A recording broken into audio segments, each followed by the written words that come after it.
This episode is brought to you by Shopify. Forget the frustration of picking commerce platforms when you switch your business to Shopify, the global commerce platform that supercharges your selling wherever you sell. With Shopify, you'll harness the same intuitive features, trusted apps, and powerful analytics used by the world's leading brands. Sign up today for your $1 per month trial period at shopify.com/tech, all lowercase. That's shopify.com/tech. We have an awesome guest today in Richard Socher. He is the CEO of U.com. He created this thing that everybody on my timeline on LinkedIn is talking about these days. Every time somebody's like, Connor, you have to be using U.com. And so we begged Richard, Richard, can't you make the time? Come on. So he found time in his schedule. Really appreciate it. The guy is, as Jaden had just said, a legend. Richard, welcome. Do you want to just kind of walk us through a little bit about just how you got here, man? Because you are in a really exciting space. Happy to, yeah. Hey, everyone. Great to be here. I did that PhD at Stanford. I had this crazy idea in 2010 to use neural networks for natural language processing.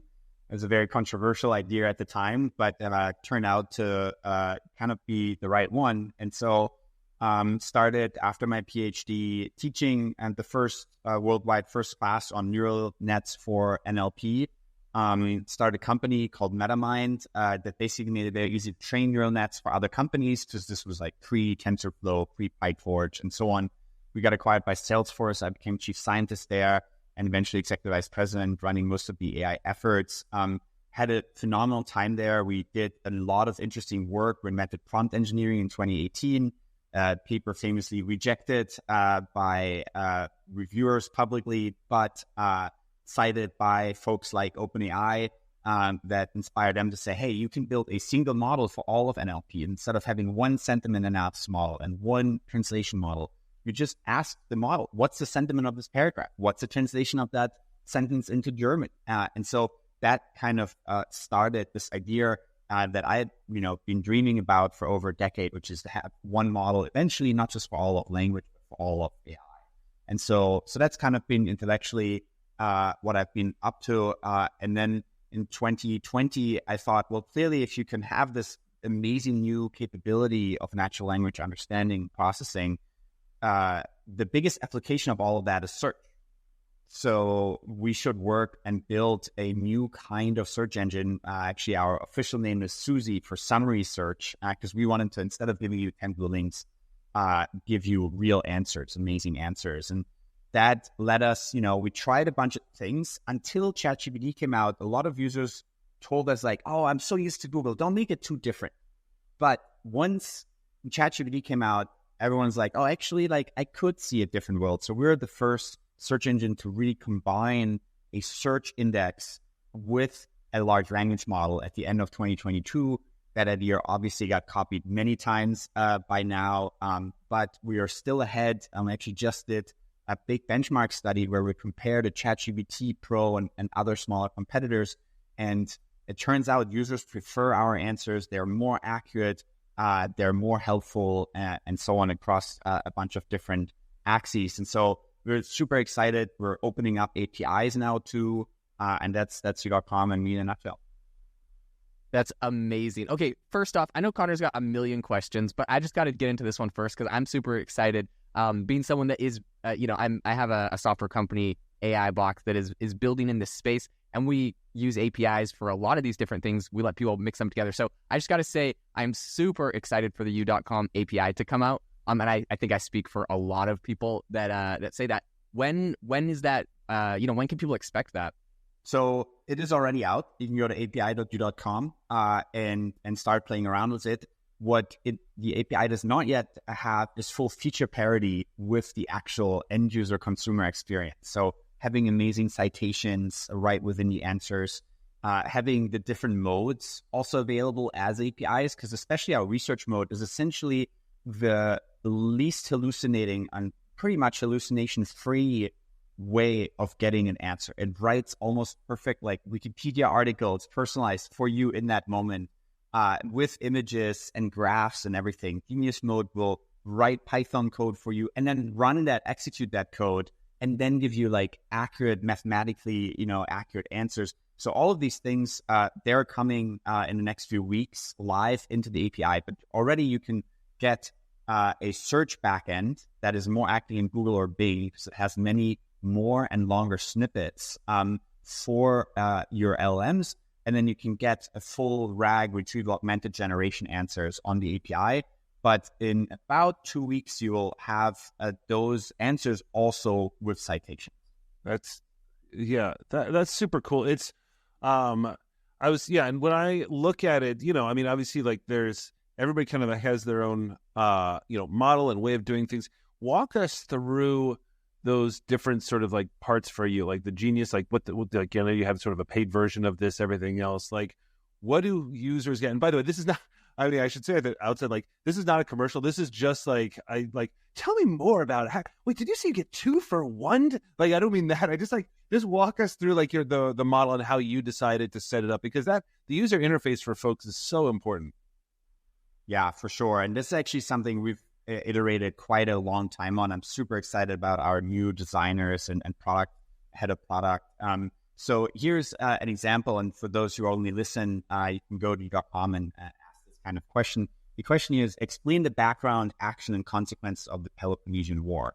And what it will do is essentially write this entire beautiful Wikipedia article-like answer in research mode. And you can basically look at every single one of these facts, and you can see each one has 1 or 2 citations, and you get all of the footnotes. And so by the end of it, you can actually see like, oh, did this article, like did this war, this battle happen really in 4 or 5 BC? You click on the citation, and it will not just go to the website and say, oh, somewhere on this website it was mentioned, but actually scroll down and mark exactly where it found that fact. Here, finally in 4 or 5, Spartan Admiral Lysander crushed the Athenians, blah, blah. Like, and so this, like, no one else does that right now. Now, Genius mode is for when you want to have mathematical, complex reasoning questions. Imagine you have a math or physics problem, you're a researcher or student, and here's this idea of like a Ferris wheel. It spins around, it has a certain diameter, it's a certain, center off the ground, and you're supposed to sketch a graph to show the height of that as the passenger varies over time. It will translate your natural language question. It will learn like, well, I'm supposed to sketch a graph. Here's a lot of math in there. It realizes after thinking a little bit about it, I should probably program here. Then it programs, like translates that natural language description into Python code, and then it'll run that Python code and then give you that perfect plot of an answer. And if you still don't understand it, you can say, oh, please explain why this graph looks like that. And it'll walk you through sort of why it did this coding, how it made the code.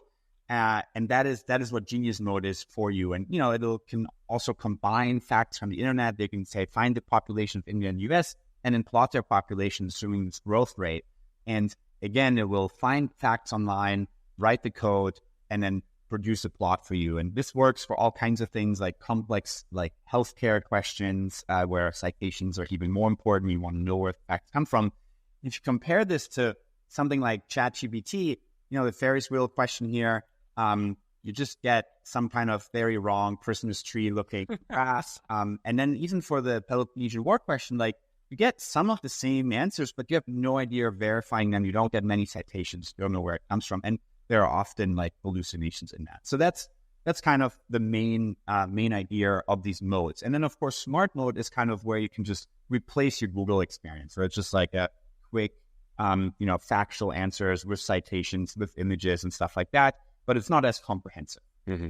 This is so amazing. These examples you've shared are really, really impressive. I think the thing that I love the most is like getting your response as a list with footnotes that you can go click, verify. It goes straight to the point. Like this is 1 million times better than essentially the Google search experience of searching, scrolling through a billion links, trying to do all the research yourself. Like essentially you are the LLM that has to combine all the data, figure out all the points. This just gives you it all in one.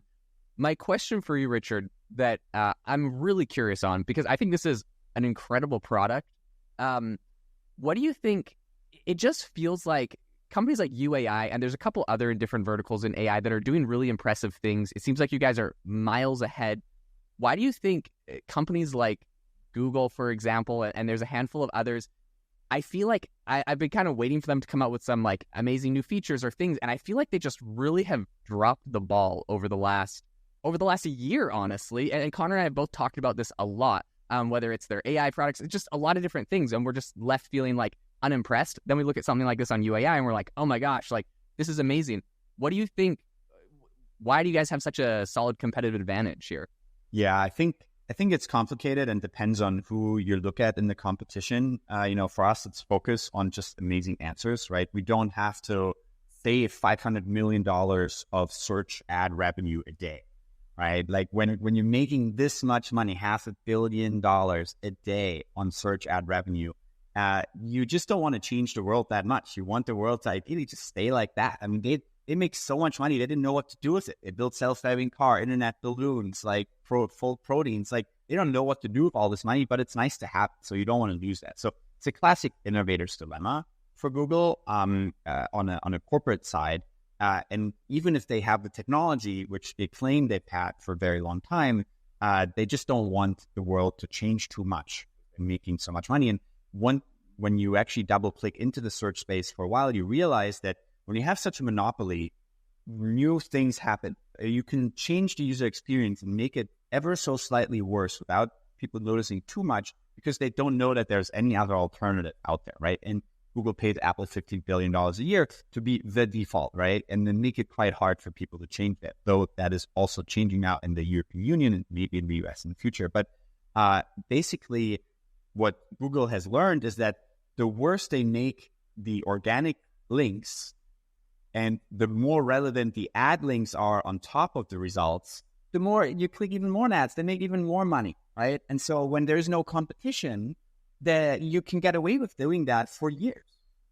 Oh, yeah. I have to say, like, as a user, I have directly experienced this. It frustrates me because I went through whole phases of my life where I'm like, I refuse to click on any Google ads because also being on the business side, I'm just like, I hate how much it costs. I'm just never going to click on a Google ad. But then at the same time, I literally have seen what you've said where it's like, I search for something, the results are kind of terrible, but the ads are good. And I can tell the ad is like literally the exact thing I need. And I'm like, I want to click on this, but like, where do I find this in the real search results? And I think I never actually pinpointed that until you just said it today, which is that, yeah, they're financially incentivized for those to be hyper specific, but then for the ones below to be not. So here's the one thing that I think, Richard, you and everyone at UAI at U.com really has going for you is that I feel like I felt the same way with like electric cars, where there was a lot of, let's just say, like old school regular car companies that over the years purchased patents, purchased electric car companies, and it felt like they were kind of stifling the innovation there. They didn't want to change the model. You had Tesla come around, prove it was possible, got a lot of people on board, and now you have all the old school car companies being like, oh, look, no, we can do electric cars too.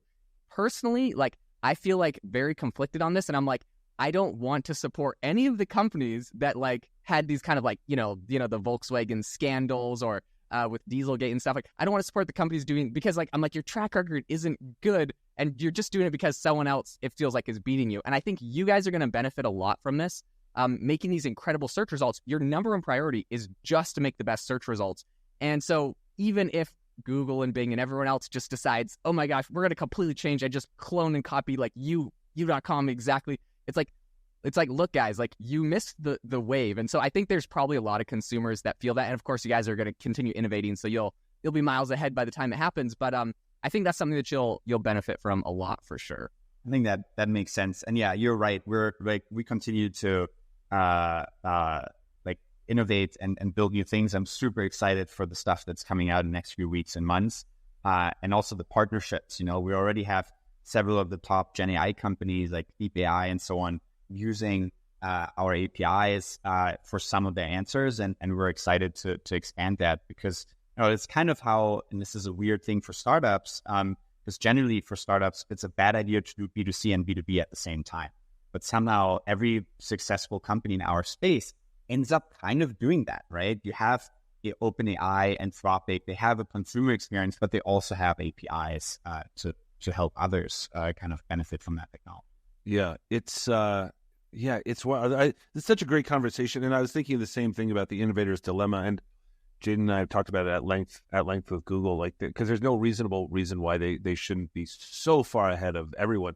And then you see companies, like the smaller ones, but, because we're talking to you, sort of, like a U.com that, I mean, clearly has a much smaller team. I assume you haven't cracked the 200,000 person team yet, but it's any day now.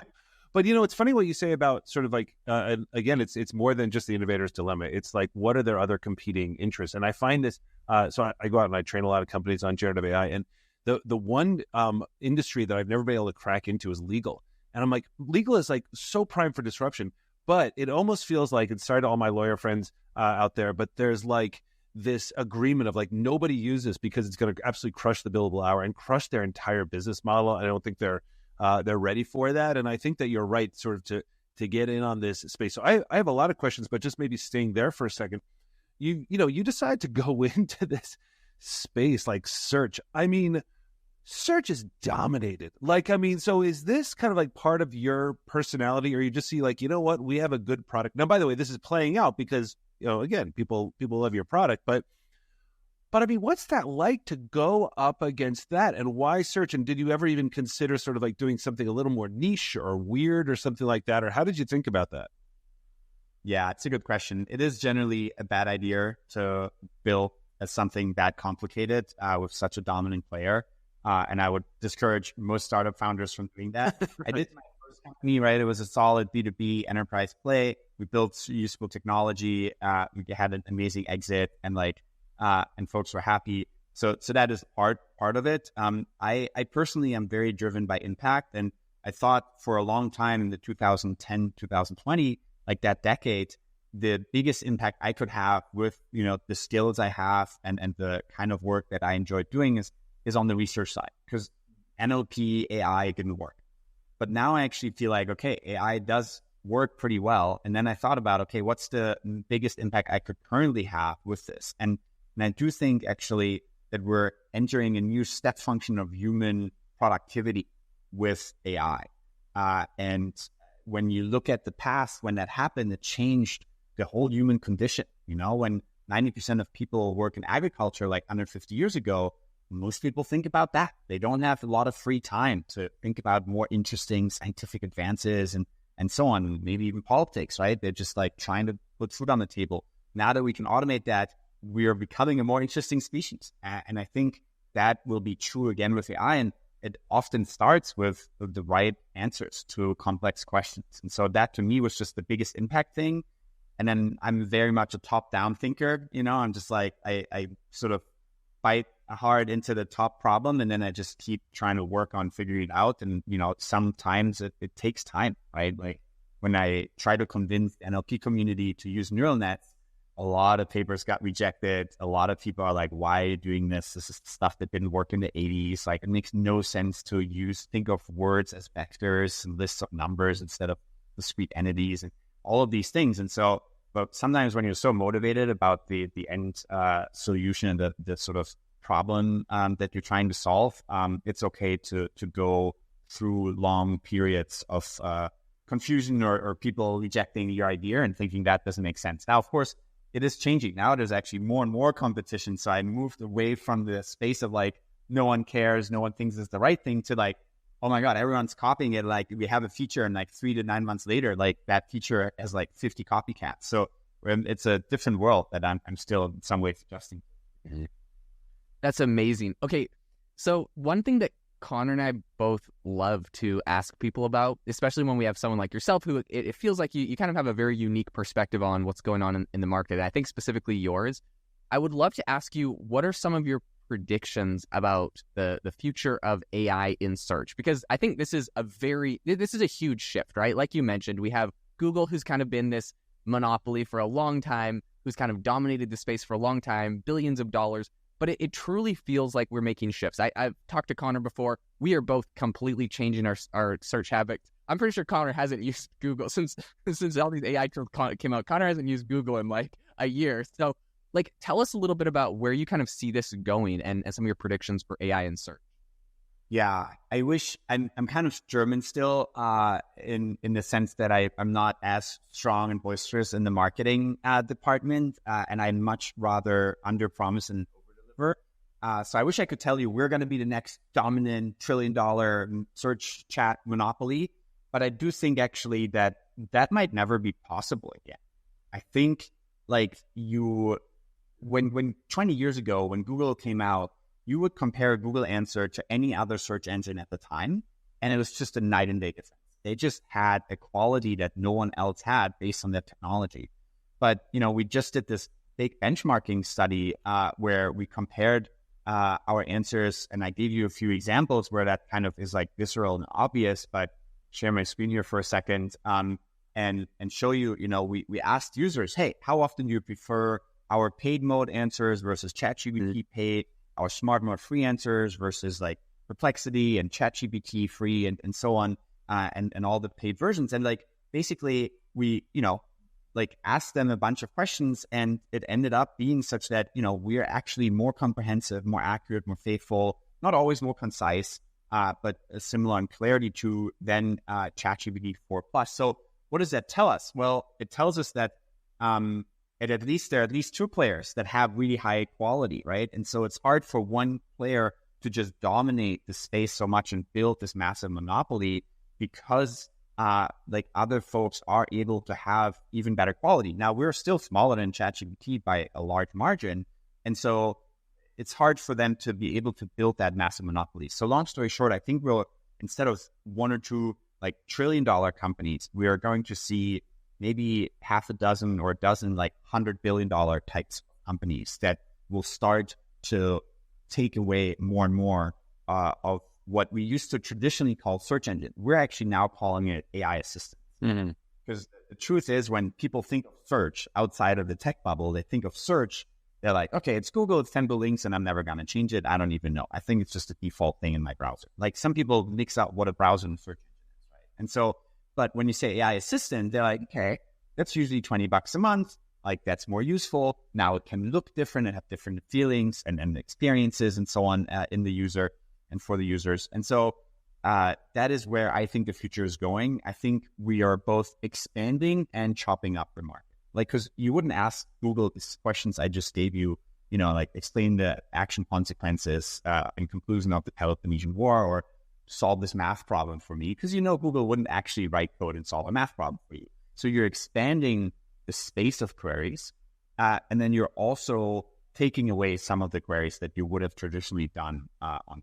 And we're doing more and more of that. Like if you ask for stock price, we don't give you a huge paragraph of about the stock price. We just show you a stock pick. We ask about the weather, we show you weather. So like we're adding all these snippets and widgets or apps into the chat responses so that you don't have to eventually go to Google at all anymore. But just to like level set expectations, even Yahoo still has like 900 million monthly active users, so like these big companies don't go away overnight. Yeah, it's such a good point. It's let me just kind of click on that for a second, because it's what you said there is really, first of all, I love that you're like, I'm not a marketer. Like it's just, you're right. I mean, it's one of these things where you have, this is why we have teams, I guess, but just on that point. So again, so I get to talk to like, thousands of people over the year, big keynotes, things, just all this kind of stuff. And I find that just tons and tons of people, even though the statistics show that people have used these things like a ChatGPT, people haven't, they kind of tried it once. And so they say they've used it, right? So,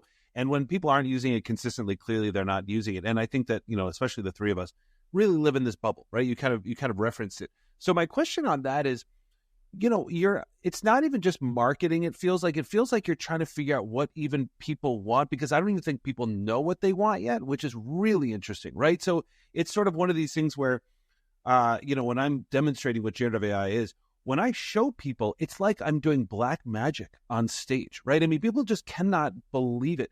And so for you guys, it almost feels like there's two things going on here, right? Like you're getting your name out, and people who love you guys clearly love you guys. You have a great product, everything like that. But how do you think about marketing it? Is it sort of the the user interface? Is it the because obviously probably like what I was really impressed with U.com was the first thing I noticed about it was just the speed. Do you know what I mean? Like I was like, wow, that's really fast. And so that already people are like, wow, it's really quick. because sometimes it's harder if you're on a search engine of any kind. Almost by definition, you're probably not validating the results, so it's a little harder to do that. So when you're thinking about what people want, right? You are ultimately a company. Accuracy, speed, efficiency is maybe more important for developers, everything like that. But how do you even think about what people want and giving them something that they don't even know they want yet? Right. Yeah. So, we hired a new chief marketing officer who's working on those very things, and we're educating. I think there's a big part of marketing, just educating the people outside of the Twitter tech Silicon Valley bubble about that this thing is possible. And we're seeing a lot of interest from students. Students have like strong knowledge problems. The truth is also that there are some internet users, all they want to use a search engine for in their lives is just a way to go to Ford 150 carburetor replacement part site, right? And if you're just using it for navigation, then you probably don't need a different experience, right?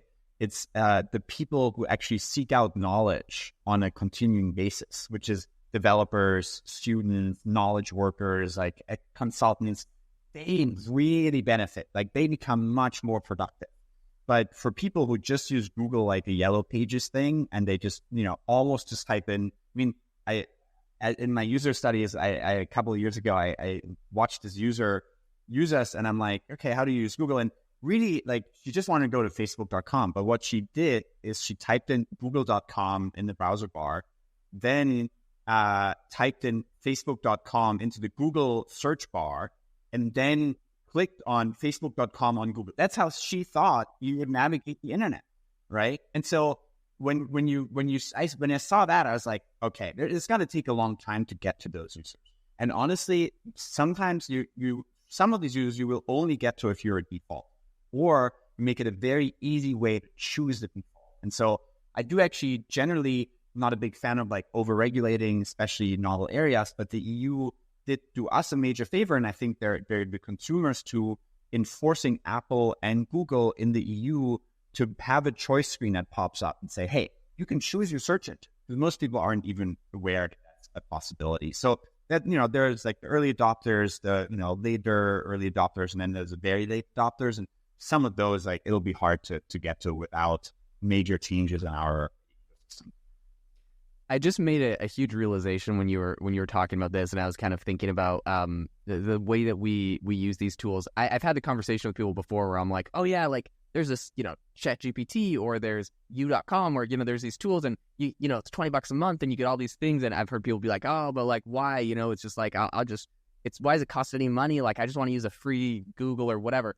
It's just occurred to me that we're going to look back in the coming years on what we currently have on the current search monopoly situation as Google is going to feel like this very old, spammy, addy kind of a covered space. And it's going to be you're going to have maybe, yes, you'll have definitely free tiers of there, but it just kind of makes me think of Spotify's free tier. I hate going on there and having to listen to 2 minutes of ads. I have YouTube Premium, and whenever I'm not logged into that YouTube Premium account, and I'm on a different account and all these ads pop up, I just forget what that experience is like. And I'm like, this is so terrible. That's literally what Google is. And so, yeah, I think we'll look back, and as we start using these tools more and more, it's this is the premium experience of you're not worried about your results having some sort of ulterior motive. No one's paying to actually get in front of you with the worst product.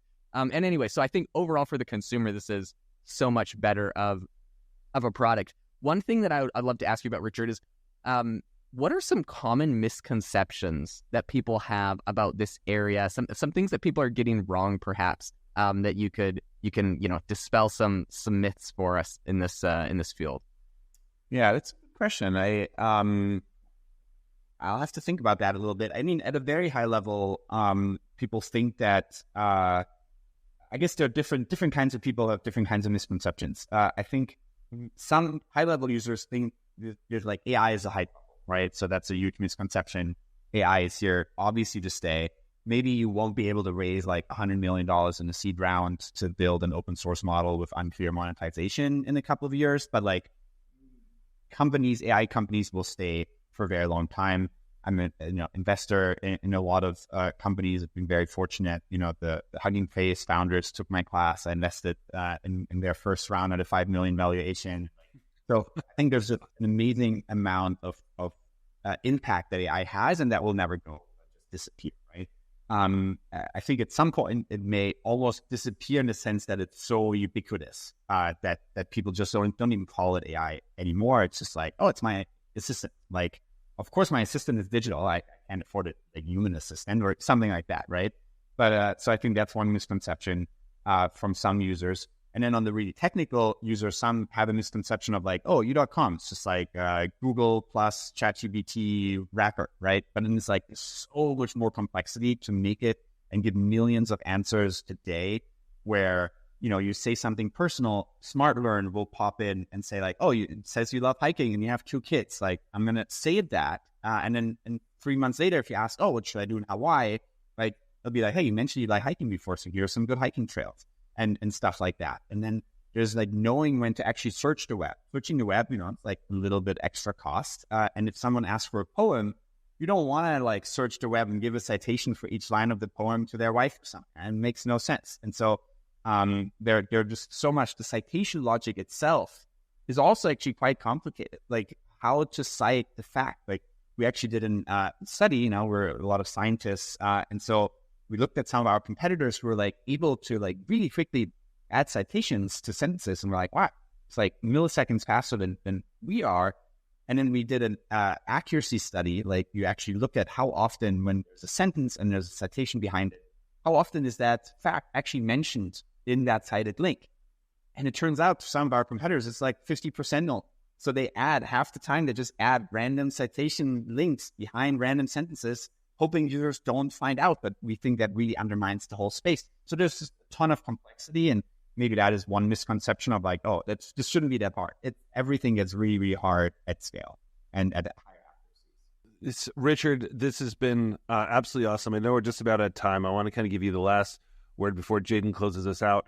When you're like waking up in the middle of the night, or when you get like really, really excited, whatever that looks like in your world, like what is it that you are excited about that U.com is like it's coming next, or whatever that you're like, this is the thing that's going to be so awesome?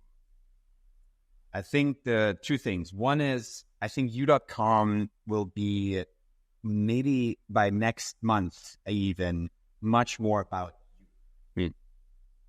Like it will be much more visceral and close to like, wow, this is for me, by me, this is who I am about. And so I'll leave it at that one. And then even further out, I think eventually AI assistants will do things for you, right? It will not just be sequences of words that these sequence models, neural network sequence models like large language models learn, but it will be sequences of actions.